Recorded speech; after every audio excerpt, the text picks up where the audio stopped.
I'll be honest, I felt really lost. So lost that I've started watching 24 again. Like, that's how lost I am. I'm so lost that I need fucking Jack Bauer to fix it.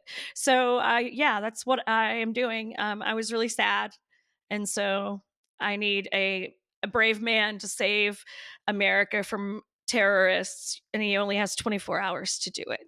That's how bad it is in my house. I'm just sad. And so how far in are you? Oh, to 24 or to my depression? To 24. The Articulate Coven is the original unofficial fan podcast and community for Anne Rice's Interview with a Vampire, The Vampire Chronicles, The Lives of the Mayfair Witches, and The Immortal Universe from AMC and AMC Plus. Welcome to The Articulate Coven. We are your hosts. I'm Joel. I'm Ashley. And we are The Articulate Coven. Ashley, I'm still not used to having a face. It is weird to have to look at the camera. It's still weird to have to look at the camera. I'm like, am I looking at you? Am I looking at me? Am I looking at Joel? Who am I looking at, America? Oh, I don't even know. You're looking at us if you're on YouTube. That's right. So we are The Articulate Coven. What is The Articulate Coven? We are the unofficial fan podcast and community for Anne Rice's Immortal Universe and all the books therein and the movie adaptations and maybe the musical. We'll talk about that today. A lot of people brought that up for us. But up top, I want to talk about something. This is like inside baseball for the podcast listeners and viewers, but you might have noticed there is a new intro theme music. So let's talk about this a little bit. When we switched to YouTube, and this is not with the switch to video, this was like actually a year and a half ago when this first came up for me, I guess. We started posting the videos we started making a video at all, like an audiogram from the audio and posting to YouTube, because a lot of people were like, hey, I'm not on Facebook, but I'd love to leave you a comment on the episodes. Why don't you put this on YouTube? I'm doing YouTube for my clients. I'm a podcast editor and consultant as my day job. So yeah, I was like, that's a good idea. We should be there. It's a great search option. And right away, like people started watching us there and commenting on the content, and that was all fun. But as we approached the end of this season, we also were approaching 500 subs, and I'm like, we should give them something. Let's do video. So you and I worked that out, and we started doing video. Along that whole journey, though, one thing that came up was every time we'd post a video with the theme music, which is it's a song called, or the old theme music was Blues for Faz. And the links, the info is all in the show notes for every old episode on YouTube and on the podcast. So check it out there. But it was popping up as a copyright, which wouldn't block our video in places, and it wouldn't even remove the audio from our video. But it would mean that no matter how big our channel ever got, we could never monetize those videos in any way. All the money would go to the copyright holder, which I'm all for that. We've talked about, we're very pro-union, we're very pro-copyright. Right. We do not like, one of the reasons why we've never mentioned the musical before is because there aren't any official copies of the Vampire Lestat It's musical. all bootleg. And that means that those actors aren't getting paid. Yeah, and the producers didn't get paid, and the songwriters didn't get paid, and et cetera. Yeah, and so that's even in this case where that show is probably never going to be mounted again. And I mean, at this point, nobody owns. I mean, AMC owns the rights, and I doubt they're likely to stage a musical. Oh wow, or not a musical that they didn't make. You know, right. Even in this case, it still feels squarely for two theater kids to go watch a show that is. It's so funny. We still have that mindset. It's sketchy, but legally. it does. It feels weird. So I'm all for copyright, but the thing that bothered me about this theme music is I was certain that I had paid for the license for that song. I have access to several different libraries, and I've got like thousands and thousands of tokens that I purchased at some point in the long past history to give me access to this library. And so I was like, yeah, I've got it from there, right? Anyway, coming up on making real video, I started to actually dive into this and figure, well, where is my license? I can post that to YouTube, and I can, refute these copyright blocks and maybe get it overturned, because I know I've got the rights to that. Folks, I searched. I could not find the rights, like not anywhere. And it's not in the account for this website that I'm talking about. So if I did purchase it, and I swear I thought I did, if I did purchase it, I don't have any proof of that, and I don't have any way to get that license back or make sure that I'm covered for using it on a podcast. So in the long term, we had to make a switch of some sort. And so I started immediately trying to find a good replacement. And I found a couple. I found three actually that I thought would work. None of them that I loved quite as much as that original one. Blues I for Faz is a know. great piece of music, right? I love it. I love it. And the vibe is just perfect. So, but there were certain things about Blues for Faz that I was like, these are non negotiables. It has to feel, first of all, it had to be jazz. It had to Mhm. feel like it was driving towards something and yet be luxurious and something that you kind of want to just live in, because my one of my favorite things is finishing the podcast, and yes, I do listen to our own show. I want to make sure that I didn't screw something up, and I Right. also like to be I reminded mean, of what we said, right? of course, because we're gonna talk about it again, and then I'm gonna contradict myself 800 times. So I found three that I thought would kind of fill the role, and I had my favorite. And I messaged my wife about it and sent her links to the songs to listen to. And I sent Ashley the links to the songs to listen to and said, hey, give me your thoughts on these when you can. Both Kelly and you picked the same song that I had as the favorite of those three. And I was like, okay, that's a sign. Let's just rip the band-aid Yep. off and make the switch. So in I don't know, a mea culpa for having to make the switch at all. And I know some of you are not going to like the new music nearly as much as the old. It'll take time to grow on you. I hope that it will. But for those that don't love the switch, here's my little thank you. At the end of this show, listen to the music. The full song will play out at the end of the episode. My 15-year-old told me that's a very dumb move for YouTube, but personally, I like to live in the song, and this is a pretty good song too. So I wanted to share it Yeah. with you. And to make it more worth your while, if you're watching the YouTube version, there's a full video outro as well with some really cool things, I love it. including the skylines of the cities that are about this show. So there you go. Check it out when you get a chance to finish this episode. And if you normally listen, maybe go over to YouTube and skip to the end and get to watch the outro yourself. All right. Having said all of that, Ashley, we are doing a feedback episode as we give our thoughts and a lot of our listeners' thoughts on season 2 of Interview with the Vampire from AMC and AMC Plus. First of all, Yes. how did you survive your first weekend without Interview? I'll be honest, I felt really lost. So lost that I've started watching 24 again. Like, that's how lost I am. I'm so lost that I need fucking Jack Bauer to fix it. So, yeah, that's what I am doing. I was really sad, and so I need a brave man to save America from terrorists, and he only has 24 hours to do it. That's how bad it is in my house. I'm just sad. So how far in are you? Oh, to 24 or to my depression? To 24. 24, I am about 17 hours into season 1. Nice. Season 1 was so magical. It's Oh, honestly, it's a really good show. It became it's a such a great parody of show. itself towards the end, but there's 100%. really good content there. I think that happens with many shows of that time period.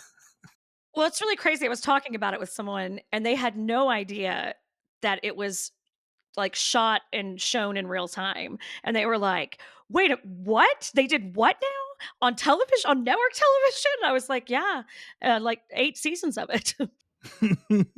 But yeah, I just didn't know what to do with myself on Sunday. I was like, "This is what I do on Sunday. I watch the sexy vampires." So it's funny. I've been all over the place. I'm currently doing a rewatch of the original Dallas series, which we've talked about here on the I show, love that. and I'm sprinkling in every now and again some Battlestar Galactica. I've gotten into the place of Battlestar where I dropped off the first time, so it's hard to get there every week and want to watch more of that. But here's one that I'll mention up off the top. Kelly and I started last night a series. It's not new. It came out in 2022, I think, but it's called The Mhm. Watcher on Netflix. Have you seen this? Who's in that? A bunch of people. Bobby Cannavale is the main. He's like the father Oh, of the oh, family. I think I watch that? If I watched that, I was drinking in the bathtub. You were drinking in the bathtub. It's very much drinking in the bathtub show. So it's like Yeah. 7 episode series. It seems it's apparently based on a true story, but Ryan Murphy did it. It's one of his like limited series for Netflix, and it's Yeah. horror, but Is it's like I was Rose describing it today. Who? Rose, ooh, that she's in shit. Am I The making up a mom is name? an Probably. Australian actress that I cannot think of right now. Yeah. Okay, that's yes, that's who I'm thinking of. Okay. She was in Bridesmaids. Mm, Oh, I that's gonna don't annoy me. maybe. I'm not sure about that actually. But anyway, they move out to the Post suburbs burn? and it's like a thriller. It's like it feels very much, you know how in the 90s there were all those movies like it's the terrible roommate or it's like the crazy Oh, next door yeah. neighbor or the crazy landlord or Mm. whatever. Like, yes, okay. It's very much one of those, except it's a TV series. It's a 7 episode Oh, miniseries. is it about the Circleville letters? Is that what it's kinda loosely based on? Like, Yes. a town, Yes. these I didn't anonymous know letters that, got but sent? yes. Oh, Yes. shit, Crazy, yeah. scary letters. Okay. Yeah, I So think I did it's watch some of that. so much fun. It's like, I mean, Ryan Murphy knows how to make both like, unnerving terror horror, but also Yeah. like, like lots of gags Creepy throughout. fun. Yeah, Yes, yeah, yes. yeah. No, he's Comedic. got a sense of humor, which is really great. Yeah. Anyway, I'm very much enjoying that, and that's how I've filled some of my time lately. I am excited though because over the next couple of weeks, we're of course reading the Vampire Lestat. If you want to Yeah, join the official book club discussion, yeah, it's in the Discord, and the links are in the show notes. I But need to get in that. even if you're not joining the discussion, you read on your own time, make some notes, and then compare notes with us and give us feedback on the episode when we post them. So we're going to do that every 2 weeks. And we're going to do the first part definitely on its own. I think then we'll probably go like part 2 and 3 and maybe 4 and 5 together for a couple of episodes because those I Yeah, think or really it's 3 and 4 that need to go together specifically because 3 and 4 are the Children of the Darkness and then Théâtre de Vampire, and you put the two of those together and they really make the whole story of Armand and Lestat. And so yeah. I think that's how we'll do that. But anyway, we'll say that as we go along, where we're going to break up, and you'll have 2 weeks in between those episodes because in between those, we're going to sprinkle in some movie nights. So we're going to start with The Movies. Lost Boys. I'm very excited about that. And then I number am too. two, with a bullet, too many people have suggested it now. We're going to have to do Love at First Bite. Yes. Yes, I think we must. I heard it compared to Airplane 76, and I don't really know how I feel about a Zucker Brothers vampire movie. I'm excited now. Oh, no, I really love that idea very much, so I'm actually 100% more on board than I was. Okay. So tonight though, I want to give a lot of feedback. I want to share this stuff that you all some of these are just comments, some of these are great questions. We're going to go through all of these things. Yes. Real quick, I just happened to open my phone and, Eileen just posted in the Facebook group, uh, from, Anne Rice's Immortal Universe, post-finale stages of grief, and it's just increasingly, like, fucked up pictures of Louis and whatever emotion is, along with that. It's fantastic. I'm assuming it ends with him in the crypt scratching out in chalk or bone or whatever he was writing with, how he was going No. to attack the theater. No, Sunday is trying to find peace, as we do. Yeah, absolutely. All right. Wild Marjorie is our first comment here. This is on the YouTube after the first video. She said, you have faces, smiley face. You two We look totally different from what I imagined in my head, which I immediately started laughing and said, is it a good thing or a bad thing? She says, well, I imagined you both older. Thank you. Thank you very much. I assume everyone imagines us younger until we show off the fact that we're old people. But I mean, no. we do talk about being old people, but I appreciate that so much. I'm not even Hang on. running a filter over here. No, I will admit I've got some processing on mine. Hang on just one second. There is a tornado warning. Yes. We're okay. It's for north of Lincoln Parish, I believe, still. Okay. But it's starting to get spicy outside, just so you know about your Just to be aware. Okay, thank you. Sorry, No, Kelly was telling me there's a No, tornado thank warning, so we you. gotta. Yeah. She's on it. She says it's going north of us, but I might lose connection. So Yeah, we watch weather like it's a sport in the South, in case you don't know. so Marjorie retorts, she did imagine us both older. Take that how you will. I thought Joel would have gray hair for some reason and look more like a college professor. Like a And professor. I shot. Yes. She said that she thought you were going to be more goth than posh. Oh, posh, my god. That's just my lazy bun. I can be a little goth around the edges, but I'm wearing a bright fucking turquoise shirt that says "Girl Gang" on it right now. So, and it's of a matching shirt group that I wore with girlfriends. So I am that Uh, girl. I have a feeling Willie good shirt, which is literally like Willie Nelson's face on with his bandana. I love I it. got that in Nashville, by the way. Okay, Love it. Ashley, I'm afraid to tell you that our earlier discussion of other pop culture is going to be the final time that we talk about anything not vampire related, because Leaf Galore says, "Love the cast, but can you please stop comparing every single scene to some other piece of media? I get that you guys love TV and movies, but I feel like this is a Marvel podcast where you occasionally talk about vampires." Oh my gosh, that's hilarious. We must have Okay. been going off on something. Now, okay, this was on the last episode. You and I both talked about the Acolyte. We talked about Star Wars, but I don't Oh think yeah, we we did. mentioned. I don't think we mentioned Marvel at all. I will say this, and thank you, Leaf Galore, for watching. Whether we talk too much Oh, we yeah, general pop mwah. culture or not. Um, We just so get first and distracted foremost, is the thing. yeah, we do get distracted. But the other thing that I tried, and I do this consciously, genuinely, I do. Um, Not everyone who watches this show is a book reader. As a matter of fact, Right. particularly by this fall, I think most people that watch the show won't be book readers, or at least won't have been book readers yet. I think Anne Rice is going to sell a lot of books over the next year or so. Ooh. Yes. Okay, and I mean, and the beauty is she's got like 18 to sell them too. Once they get into, if you get Mhm. hooked, she got a lot for you. Yeah, I mean, like, I can't recommend enough reading, The Witching Hour. Like, what you got of that show was not that book at all, and it's such a great read. So I mean, I can't recommend that read to people more. Now, one thing that occurred to me the other day, because I was literally having that exact discussion with someone. However, this person was asking about Mayfair because they really love witchy shows and shows that Right. involve the occult and Wicca and rituals and things like that part of magic. And the books really aren't that. We talked about that when we talked No. about the show. The show includes much more influence from those sorts of areas. The books are Right. really like psychic people. Like that's a bunch of psychics. Right. Right, it's not so much like potions and and Or things, which it spells or it does have a hexes. yeah, it has a lot more of that feel, which is great and fine. I think that that's who that audience is going to turn into. It's the people that are book lovers are probably like people like us will hang in there, but for the most part, I think most of the people who are big book fans probably have waved bye-bye.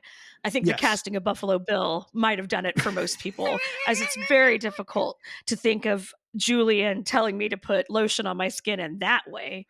He's like the slickest person in the whole book series. And I mean, he's a very good actor. I just don't see it. We'll see. We'll He's a see. great It's actor, coming early and we all 2025. hear yeah, yeah, coming to us whether we want it or not. So okay, but my point was Leaf Galore, which by the way, I'm gonna pronounce your name that way, whether it's actually the way that you pronounce it or not. I I like the way that really it hope that's reads. it, I love it. Yeah, so like we can make and we do discuss the differences or the similarities between the series and the books. We love all of the novels and we're going to continue to cover the novels on the show as well. But Absolutely. um for fans who don't read the books and who are probably never going to read the books because they're just not book readers, that's cool too. And we want Yeah, to give you some in on these things that we're discussing, and so occasionally we will use an outside reference. In particular though, I do think that Marvel is occasionally very relevant because it's really the modern frame for like a connected universe of storytelling, which is what AMC is right. trying to do here, right? They want not just Interview, not just Mayfair, not just Talamasca, but then spin-offs of all the above. Right, and then and that Walking Dead would be another good example of like, that AMC's already kind of done. So they sort of have the blueprint for it, in hand for what's been successful for them, which is I think bodes really, really well for this show, especially considering the Netflix pickup. Woohoo! Yes, yes. Another thing is that we're happy nerds, and so when we get inspired by other things we watch and see, and I don't think that we're probably never going to be able to keep that out of our conversations just because we like to talk to each other and about these things. We've been doing it for like a long time. Ashley and I both have partners and full lives and day jobs. So like literally Right. the only time we talk is here every week. So if I want to tell Ashley anything, I'm going to tell her on the podcast. We Pretty do much. it. Yeah, we do it either before, like, Joel, I bought a house. Yeah. Some of that I we mean, that's cut how for you. we, So yeah, be yeah. thankful. Well, We it's didn't tell true. you at You all don't about get all the mortgages. ins and outs. No, we didn't. We didn't. Let's see.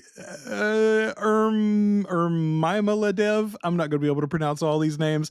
Love the fact that I can now put a face to the voices I've been hearing for some time. Love both of your insightful reactions. And I said, oh, it's so nice to be seen. We're both theater kids, so we need the applause to live. It's true. We're like Tinkerbell over here. Bless And us. Dominique replied to that and said, well, it's no wonder you and Ashley both love Lestat, because Laud knows Lestat drinks attention more than he guzzles blood. Very, very Oh, true. girl. That's so aptly put. That's beautiful. Okay, Ashley, you and I talked the other day about, I think it was on the last episode, maybe 2 episodes ago. We discussed the fact that it felt like season 2 was maybe slightly lower budgeted than season 1. They were Oh, cutting a few yeah. corners, limiting set Yeah. sizes and things like that. Okay, we had a great comment from the Urban Outlander. 100% season 2 cost more. Here's why. Oh, They had, really? yes, they had 3 different time periods to produce: 1700s, 20th century, and 21st century. Yeah. And they had to travel their cast and producers to Europe. The exchange rate between Europe and USD, the cast was bigger. I'm likely missing other elements. He didn't mention the, Well, or they that didn't mention special the COVID. effects. Well, you had Yeah. COVID Well, extended, COVID. right? There was the extended break. So they were paying at one point. First of all, they had to furlough everybody for a minute. And then once they got protocols in place, or not COVID, the writer's strike. I'm thinking about the writer's strike. Yeah. That was the thing that held us up this year. Yeah, that's right. But the writer's strike cut production in half. And then once they got back up, it was before the writer's strike was actually settled. They paid extra upfront, right? To the union. Yeah. They made a deal with the Yeah. unions directly. So They absolutely. basically had to provide what the union was asking for their actors on the production. As far as I understand, like, that's kind of what the rule of thumb was with the companies that got that waiver of, like, we got, like, I'm working on this damn show. The Lord, Urban Outlet. Lord, It's like, Lord. hey, look, if sports fans can say we won the championship, That's then you and I true. can say we got a bigger budget. Don't worry about it. We got a bigger budget. Yeah, no, that's a good point. And I didn't think about, it's easy to forget the first episode of the season because, I mean, it was just real easy to forget it after everything that's happened since we met the coven in Paris. So I completely forgot about, I mean, you could blow a budget on special effects, like, big time, like, big time. We saw it with Game of Thrones. That's why we didn't get our dire wolves ever again. They're like, first season, oh shit, making big dogs is expensive. God, making big dogs is expensive is fucking hilarious. All right. The Urban Outlander, by the way, is a production veteran, and he said so. They said so. I know about these things. Awesome. Yeah, but that would be a perfect explanation for why the actual dollar figures went up, but what we see on the screen felt like less because there were so Yeah. many things spent in moving the cast to Europe and all of the other expenses that he mentioned. And I think too, everything in New Orleans was so opulent. Like, everything was so high end, like, up until the point that our guys became hoarders. But, for the most part, they were living pretty large and happily there, spending a lot of money on whatever they wanted, on whoever they wanted. So everything was really lush and beautiful, and we weren't in a wartime for sure. Our leads weren't like running around filthy for a couple of episodes. And I think that it looked richer. Makes 100% sense. Empire X replied to our discussion last week of our original novels of the Vampire Lestat. I had my colors wrong, but otherwise I was right. So they said IWTV is blue, TVL was red, Queen of the Damned was green, and Tale of the Body Thief was black. I saved up my allowance to buy those. I'm going to get my old ass copy of Queen of the Damned right now because I think I have one that's older than this collection. Hang on one moment. I will be right back. Entertain the people. A few minutes later. Oh my gosh, I love it. Yes. So that was the edition before the series that we're talking about. So those reprints must have come out in like 92 or 93, maybe the ones that Empire X is referencing there. Oh yeah. Yeah, that's what my copy of the Vampire Lestat and everything is. I must have bought this fella at like a used bookstore because this is an old ass copy of this book. Cover price $5.95. God, And I paid man. $3 for it at the used bookstore. Well, I was going to say, I used to buy so many books at Walmart and Sam's Club when I was a kid. And at Sam's Club in particular, you could get the hardcovers for like 13 to 15 bucks. And the paperbacks you could get for 3 to 5, depending upon what the original list price was. But you'd get like $4 off the list price, at least for paperbacks. And you'd get like 12 off the list price or 13 off the list price for hardcovers. Oh, anyway, good times. Good times. Yeah, Audible don't have sales like that. 1989.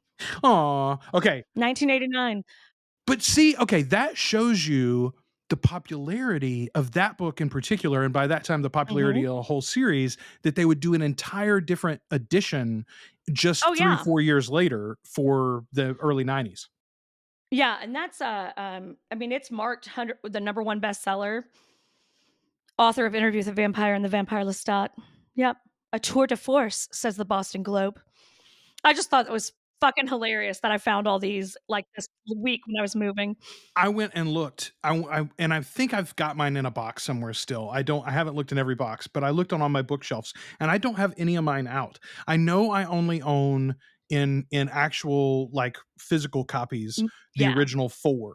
I'm fairly certain I have my copy of Memnoch the Devil still, but after that, I think I got rid of the physical copies that I had, and now I've only got Audible and Kindles. But I found most of mine with this move, which is amazing. I have books everywhere right now, and I love it. That's fun. Eileen Say posted this fantastic fucking meme in the Facebook group that you're seeing on screen right now of Dead Mouse and Marshmallow. Dead Mouse or Marshmallow. It was our actual conversation. And it's so funny. I'm assuming she made this, maybe not. I don't know, because like it must be somebody that, I mean, other people might have thought the same thing too, I suppose. I'm not going to assume that we're the only ones that put this 2 and 2 together. But she's got Sam's face on both bodies. So and funny. It's so fucking fantastic. Anyway, Casey Forrester, God bless you, commented under this and said, "It's Dead Mouse. He's dead and he has a thing for rodents." Ashley, how did we not put 2 and 2 together? Sam was the rat guy. Oh my God. Obviously. He's Dead Mouse. The clues were there. Done thing there. Lots of people said, "Oh, it's got to be Daft Punk, right? It's like a French, Daft Punk's a French band, et cetera, et cetera." But here's the thing with Daft Punk. They were retired before 2022. So like in the present day. I love that you did the fucking research on that, Joel. That's fucking hilarious. I remembered that they retired right after they did Tron Legacy. They did the soundtrack for Tron Legacy, and then they fucked off, basically. Well, they had that like one album, really I think, that came soundtrack. out after that.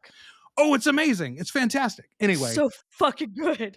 I mean, and I suppose they could come back, but they probably got more money than God too. So they might just not. I mean, what do you put your helmet on for? Well, what price? What's the price to get you out of bed to put your helmet on, Daft Punk? We ask you.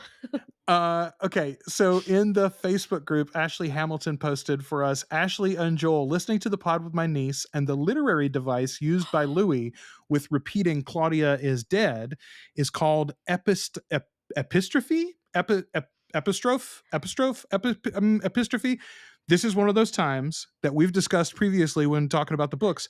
Ashley and I say a lot of words wrong because we only read them and never heard them said out loud because people around us didn't read big words like that." No. Epistrophe or apostrophe. I don't know. It's not apostrophe. Anyway, thank you, Ashley's niece. So smart. Hey. Super genius. It's the use of a repeated word or phrase at the end of successive clauses. Ashley did not know this with her English degree, but her 14-year-old niece with straight A's in AP language is the one that knew what it was. That's fantastic. We have to give that shout out. That's incredible. And it's always good. I know it probably stung a little. I think she said it was like, but I love it. Don't you love it? That means you've taught her so well. You're anting really, really well. You're just anting so perfectly. Let's see. Kill BX says, I am too attached to Jacob's Louis. I know that Rollin has already said that Louis will be a co-lead in the universe, but still seems like new territory to be explored since his counterpart was so neglected in the books. I hope they have great plans for him. No princess faded in the background waiting for Lestat to settle down, please. He's the vampire Louis now. Lol. Okay, so I think the very ending of season 1, the fact that they give Louis this like braggadocious fuck you, come Yeah. and get me speech, I think that absolutely says that he's going to the brashness and the explosive nature that we've seen in season 1 and season 2 are absolutely Mhm. part of the character of Louis in the book. It's not one that was highlighted very often by Right. Anne, but it's there, and they are bringing that to the fore, and it's not going to go away anytime soon. So, And it shouldn't. I'm so excited. Like, again, I'm a, he's brilliant. We don't want to lose him, just like we didn't want to lose Sam this season. And I can't imagine there's a world where these producers and writers haven't been figuring out what they want, how to make that happen.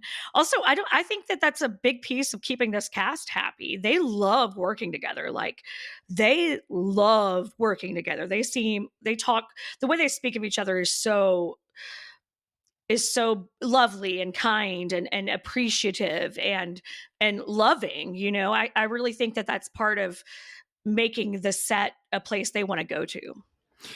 it also really does, though, give you like release valves on future seasons if scheduling becomes an issue or budget becomes an issue. Right. You can have Right. whole story arcs for several episodes at a time where one or the other fades into the background and you only get like Right. a B story, a little bit pulled along. Well, they can commit to a shorter contract, like it. Yeah, I think that that's something. I don't think we're going to lose any of these 3, 4 leads that have been so like.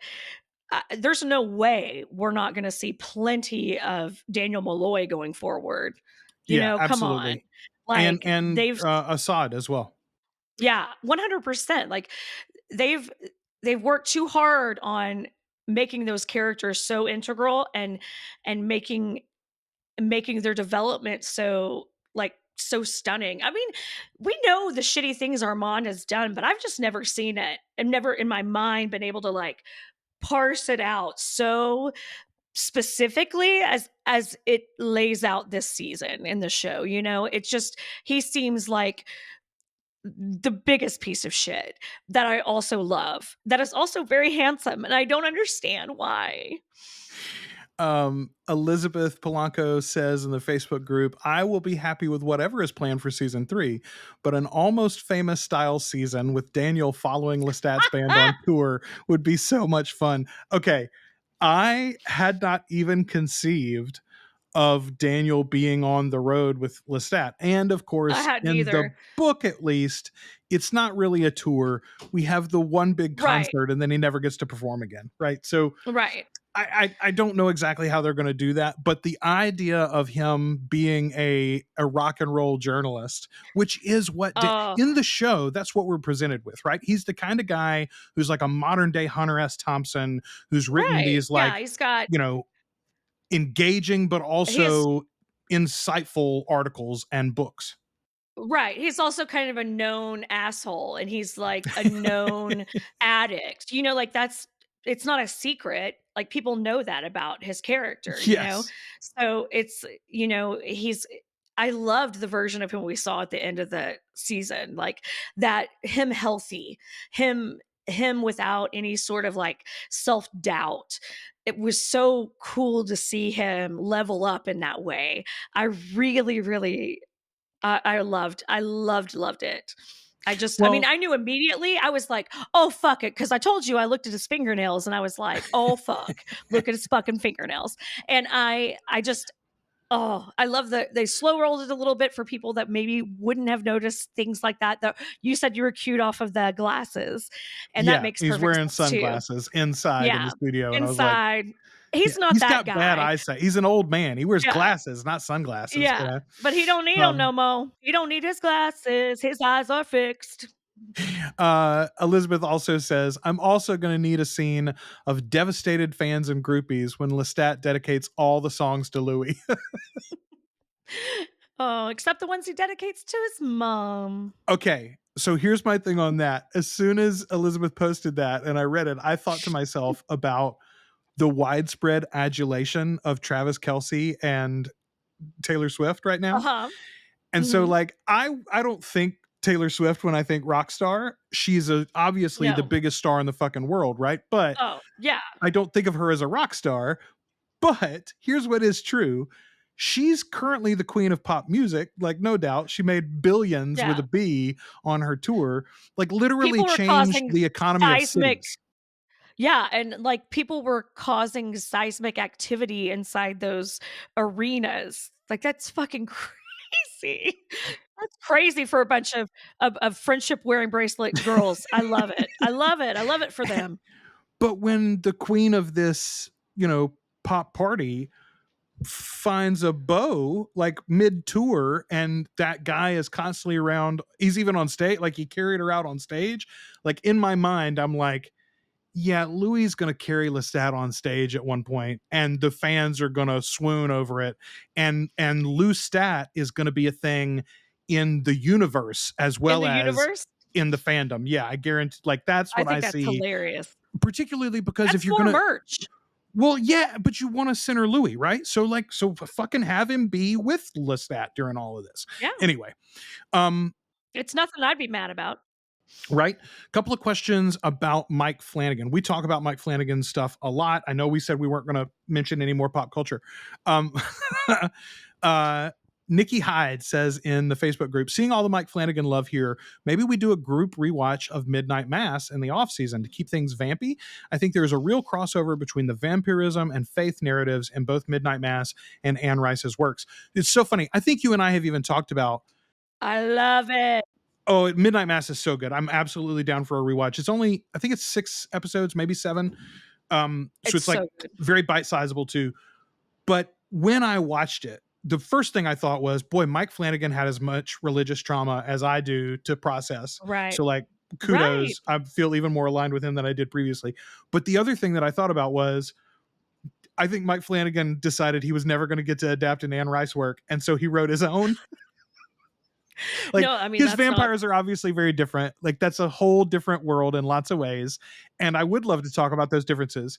But the way that faith and purpose and these universal big questions are written throughout that arc, right. I think that's absolutely some Anne Rice influence. Forgiveness, making amends. Yeah. Yeah, yeah, yeah, for sure, for sure. I think that story's been banging around in his head for a while, because in the movie Hush, it's the book that the author, the main character in that movie, who's his wife, I think, in real life, she that's the book she wrote was Midnight Mass. Huh. Yeah. Huh. That's Little interesting interesting. Easter egg. Like, that movie came out years and years before, like, what, 2008 maybe? That could totally be bullshit, but, like, But it's been a like close minute. to a decade. Yeah. Yeah. Yeah. Yeah, no, I love it, and it's such a good vampire it's just a good vampire story too, like, outside of, like, the religious context of it, it's just a fucking like, there's so many good, like, vampire, like, lore in it. It's so much fun. I Yes. loved it. Yeah, and I felt like, I mean, and maybe this won't hold up when we watch it again, but I felt like it was a very like its building is very consistent, which Anne Yeah. generally was, which is one of the things that I love.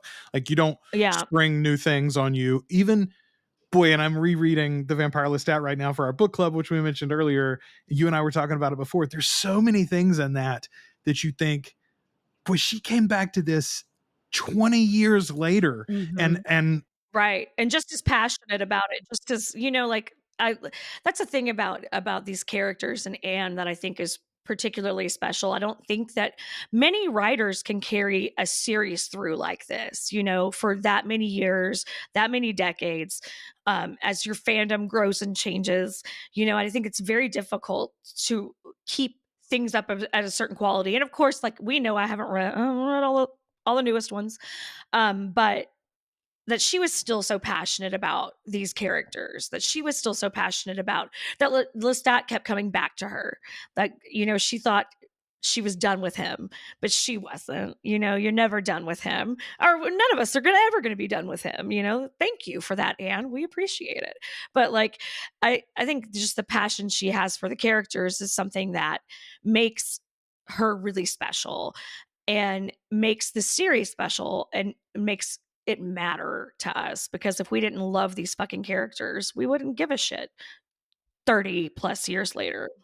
I mean, listen, the fandom was always going to be there. Her books were never going to disappear. They are amazing No. works of art. Even the ones that aren't that great are still like really noteworthy and worth going through and seeing the evolution of an artist and the ups and downs of her own career. But like, folks, there are edits on TikTok. You know, like this fandom is going to grow and evolve and continue to pull people in who would never think about diving into hundreds of pages worth of vampire lore. You know, there's 18 books in this series. So many people would have No, balked thank at that in the you. past, but that will No, thank now you. know and love our vampires. So kudos. Right. Kudos. This is a good time. Oh, one more thing about Mike Flanagan. We had a question on the YouTube channel. Somebody said, I'm probably the only person in your fandom that would have this question. But who is Mike Flanagan? You guys talk about him all the time. Okay, so Mike Flanagan is a writer and director. He's known for lots of stuff, but I would say his top projects are probably Haunting of Hill House and Haunting of Bly Manor on Netflix, and then Dr. Sleep. If you haven't seen Dr. Sleep, which is like the sequel to The Shining, so good. It's so fucking good. It's so scary. It has one of the scariest groups of villains of anything I've ever read. It's horrifying. Very scary. Very good. A very good sequel to the Shining film, as well as honoring some things in the book that were not honored in the original film. It's so crazy how he was able to sequelize both. It's like I tell it's Judah, bananas. my 16-year-old, he and I talk about it all the time because he's a big dinosaur fan and he loves the Jurassic Park movies. But the thing that it's killed me since I was a child. Michael Crichton wrote a great novel in Jurassic Park and they made a great movie out of it.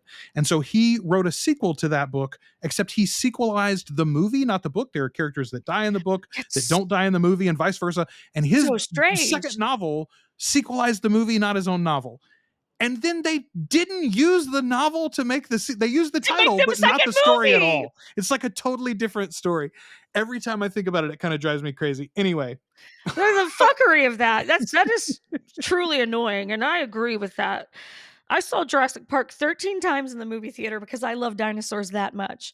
And I was like, those look like fucking real dinosaurs and I want to see them as much as I can. God, Leaf Galore is going to hate this episode, Ashley. Oh, I'm so sorry. No. We'll put some notes. We'll put some never mind. I've got nothing for you, Leaf. Nothing but apologies. Foxhaven in the Discord said, and oh my God, I'm so glad for this feedback. This is so cool to speculate on, and I had not considered it at all. In the opening of season 2, episode 8, we see the crypts that are next to where Louis is contained, right? You scroll across the crypts below the theater, and you see several different names ending up with including Nicholas Lafont. Nicholas Lafont. Why does Nicholas have a crypt? He went into the fire, right? I don't know. That's what we've been told. I don't know if that's what happened to Nicholas. He's just ashes. Why does he need a crypt? It seems unlikely they would have bothered with scraping them up and putting them in a large, ornate crypt, maybe a jar. Or did Armand just tell Lestat that Nicholas killed himself so Lestat wouldn't come looking for Nikki? Is Nikki actually still alive and entombed the same way that Louis was? We know Nicholas was wildly out of control. We know that Lestat was never able to find Nicholas in heaven or hell in the books. He never found him in heaven or hell. He never felt the spirit of Nicholas again, and he looked for him. That's in Memnoch the Devil. Sorry, spoiler. Why? Yeah. Maybe because Nicholas wasn't dead. Maybe Armand did more than cut off his hands. I want to see that tomb opened. Let's get Geraldo Rivera out there to crack it. Oh my God. Oh, the Geraldo reference. So Foxhaven comes back and says, I'll also add, in the series, they have killed off their version of Antoine / Antoinette. In the novel, Right. we in the novels we see Antoine again much later in New York with Armand and some of his group that's in the Prince Lestat books. So, could the series be planning on letting Nicholas take the place of Antoine in the modern day storyline? Could we Ooh. get a revived Nicholas? So this combines with some other feedback that we've gotten in other places. In the show, they've made it clear that they bury vampires to starve them to death. And Right. yet, Why else we would they be know, doing that? well, I mean, they say it specifically, we starve them and they die. Right. But we know that Lestat has gone to ground in the series already, in the show timeline. He went to ground for like 70 years or something after Nikki and before Louis.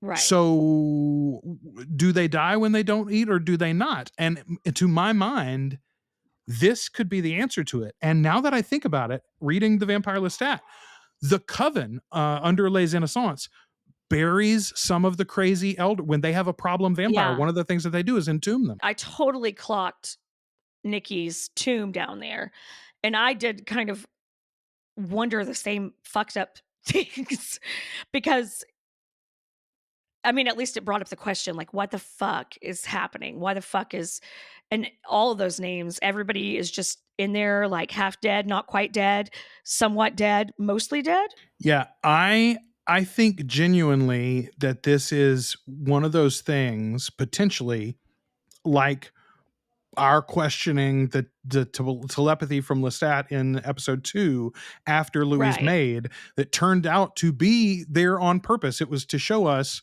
hey guys, like something's I not get lining the up here. disconnect. Some of the facts ain't facting. The facts not facting.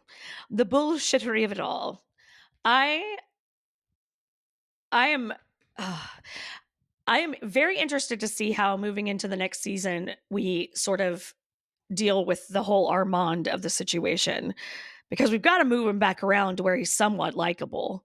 Don't you think at some point? Well, so Rollin has specifically said that we're going to get a redemption arc. And Right. one of the things, so okay, my thinking is, and this comes from information that we get in the very last books in the Prince Lestat trilogy. There are a couple of things Mhm. that happen. Although honestly, the same thing happens to Armand. We talked about this in between Memnoch the Devil and the Vampire Armand. Again, slight spoiler warnings.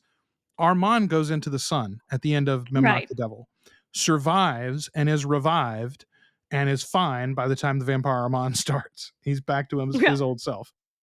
Don't mind that suicide attempt. First of all, he's very, very old and he's very powerful on his own. He had powerful blood to start with, and then he's kept it for a long, long Right. time.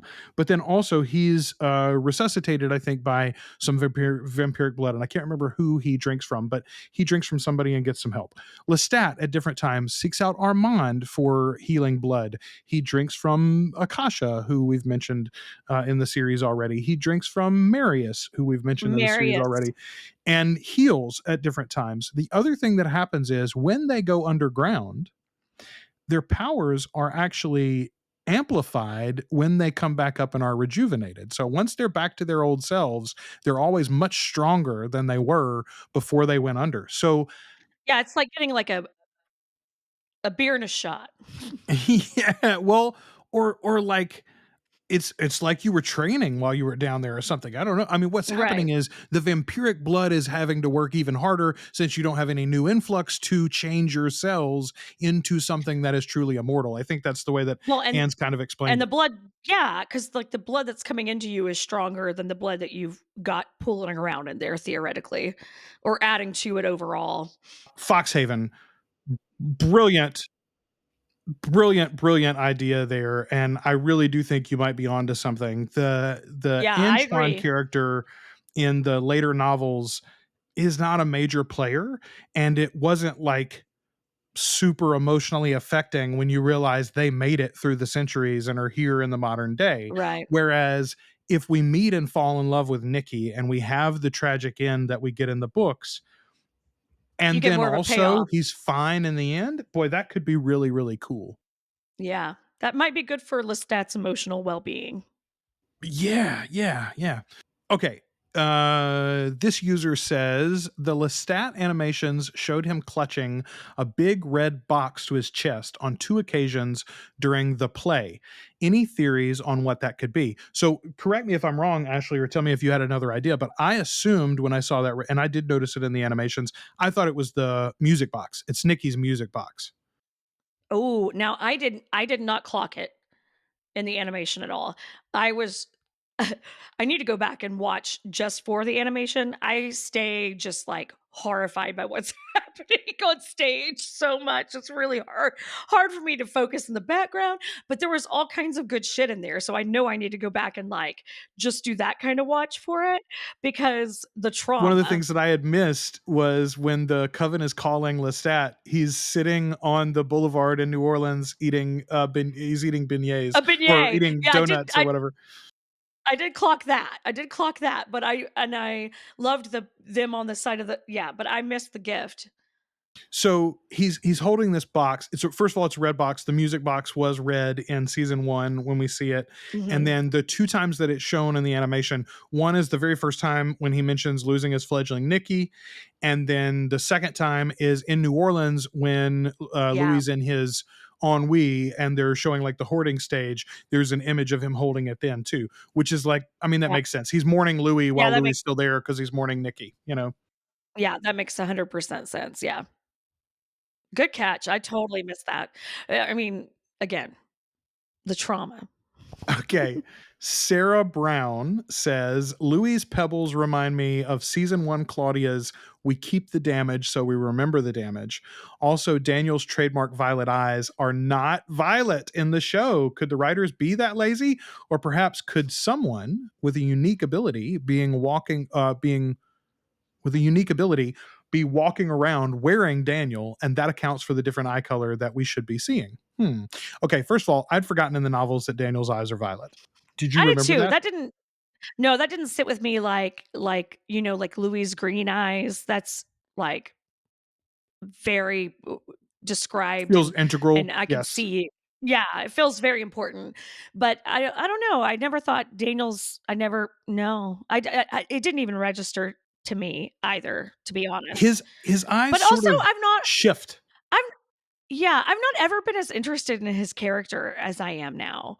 Like, I have never been as, like, into and invested in Daniel Malloy like I am now. Like, they've done something really cool for me with that character. Well, I mean, you have to remember in the novel, we talked about it recently, he's the boy for the whole first novel. Right, And then the second novel, right. he's not mentioned at all. And the third novel, he finally shows up and gets a name, but he's only in like Yeah. 4 chapters, the whole book or something. So like Me he's not a major player. Ghostian has rounded this character out in a way that, like, I didn't expect to see at all. Even knowing what a great actor he is and knowing what he brings to the table in a performance, I never dreamed that I would give these fucks for Daniel Malloy and be this invested in his past and what's gonna happen to him next, and be, like, begging in my mind for the character to be included more than he actually is on the page. Yes, 100% agree with you, 100%. God, he's great. Okay, so what about the reference to "we keep the damage so we remember the damage"? I think there's something to that. We've talked already, I think, about them effectively being like a hairsuit. I mean, it's like that Yeah, Catholic yeah, self-flagellation or whatever. But I do think there's, particularly since the place where the pebbles are in the modern day for him also has a shrine to Claudia. It's got the dress up in yeah. the whole 9 yards. We keep the damage so that we remember the damage. I saw maybe it was in the behind the scenes thing or if it was something I read that, Jacob took some of those stones with him and then, like, scattered them like Louis' ashes because he kinda needed to, like, have a little bit of a cleanse after the production. So he took them to New Orleans and put them places, he said. Well, that is lovely. Isn't Also, now it I'm gonna be looking for little white pebbles every time I go to New Orleans. Thank you, lovely? I Ashley. know, right? Exactly what I A scavenger hunt, Joe. don't pick up what you find in New Orleans, okay? You don't wanna pick up things Oh. off the ground as a rule. Just don't do No, that. no, no, wear closed-toed shoes. Okay, Michael A says, "Can you tell me who the music is by on your podcast? I love it." Oh, I'm sorry, Michael, we've changed it. Oh, Michael, haha. Take that. No, but I will. I'll tell you exactly who the music is No, by. and we I'll love give you it. We the love full the reaction. song. We love the old theme music, and it's going to stay on all the old episodes. But it's called Blues for Faz by Tim Laughlin. We mentioned it at the top of the show, but in any of the old show notes, you can find a direct link to where you can play it on Apple Music. And if you search that name and artist, you can find it on YouTube, and I'm sure probably Spotify as well. Tim Laughlin or Laughlin, and it is called Blues for Faz. I I like feel it like a you lot. had to I feel like you had to have paid for it at some point. Otherwise, you wouldn't have linked it every time. Yeah, that's what I'm saying. Like I'm well, okay. I didn't link it every time. I'll admit I didn't link it the first several because I didn't know that name. And here's why I'm certain that I purchased it somewhere. Because then we knew all the details. The file name that I have for it is not Blues for Faz. I didn't know that. I'd never heard of Tim Laughlin. The file name that I have is like Clarinet Blues #2 and then like a long Right. serial number, which is exactly the naming scheme for all of these pieces of music that I get from this library. Now, I will say, I went back and looked at my records, my purchase records, and there are like 4 or 5 that I had purchased because they're in my history, but they show as song not available. I'm assuming meaning that the copyright owner removed them from that Oh, library, right? So my I guess is bet that's that's probably it. what happened to this. Yeah. But the new Yeah. song, which you have heard at the beginning a little bit, and you're going to hear the full version at the end of this episode, is called Deja Vu, and it's not Deja Vu, Deja Vu. Sorry, it's View. VIEW. Yes, exactly. And we mentioned this at the top, and we'll be wrapping up things here, but the reason why I chose this one, and I don't know, you can tell me, Ashley, what you thought about it when you first listened to, but the big things that I loved out of the original was that it felt like New Orleans. I wanted, if I Mhm. changed it all, I wanted to maybe feel a little more European, which this one Right. does. It's got very much like a Parisian feel to it. But the other thing that I really wanted was just like in Blues for Faz, I wanted a driving beat. The one of the big things in the novels is time is the enemy. Armand says it in the Mhm. Vampire Lestat, where I just left off today. Lestat talks about it even when he begins to scribe into the walls for Marius to come find Right. him. He talks about how even at just 30 years of mortal life, he's already feeling this, surrender to the centuries that the elders fill. We've used the reference of Highlander, right? Who wants to live forever? Oh, That beating march of time, I think, is something that's very important to the series, and it felt yeah. like we had it in the original theme song, and I'm so glad we found something that I feel like has it now. I hope you all enjoy it half as much as I do, and it'll be a good Yeah. transition for us all. So there you go, Michael. I hope that answered the question. And if you want to find Blues for Faz, again, it's on all the streaming services, I believe, and it's on YouTube as Right. well. So go listen to it anytime you want to, or listen to the old episodes. We're not going to take it off until he makes us, I suppose. No. I mean, if he yeah, absolutely. Respectfully. But yeah, it's a Respectfully. great tune. Respectfully. It's a great tune. I like the new one. I'm excited about it. The first 2 didn't quite hit the way I wanted them to, and that third one I was like, "Ooh, Goldilocks likes this one. It's just right." That's how I felt. That's how I felt exactly. Okay, so we'll be back next week, probably on Monday night again, and that will be our first episode discussing the Vampire Lestat. We're going to cover part I got 1 to get to next reading. week. Yeah, I will say it goes down so smooth, guys. Oh, You're going to yeah, race. no. It's a long book, but you're going to race through it because it really is. Especially the first half is super, super episodic, and so it really feels like TV. As a matter of Yeah. fact, here I'll give you a little tease for next week. I've got my breakdown. This would be if Rollin hired me for the team. This is my pitch for episode 1 of season 3. I've got it all lined out for you. There's We'll a talk about it resume next week. attached in the show notes as well. Joel's resume is attached, Rollin. Please take a I'm look. I'm not hard to find. We are not hard to find. I will say, obviously, I would love to have some input on the series. We'd love to get cast interviews in the future or something like that. Oh, But I will. Here's the upside of not having any of that access or not having those connections. We can say whatever the fuck we want about this show. So when we yeah. tell you that we love it, no, it's coming from the heart. Nobody's We paying us really to say love it. it. No, we really, really love it. And we talk so much shit about Mayfair. Like, it's not, I mean, we're not doing ourselves any favors, people. I mean, how many times did I make We're fun of bringing the the truth to executive you. producer? We're bringing the truth to you. Yeah, we were like, somebody doesn't like him. I like you, Mark. I like you a lot. We love you, Mark. We love you, Mark. Listen to my pitch next week. I got good things for you. All right. Until we come back next week, go and read part 1 of the Vampire Lestat and find yourself access to the Lost Boys, because that's coming up the week after that. So much fun. I'm having a Kiefer Sutherland renaissance in my life right now. I know, right? I know. All right. Until then, we've been your hosts. I'm Joel. I'm Ashley. And we are the Articulate Coven.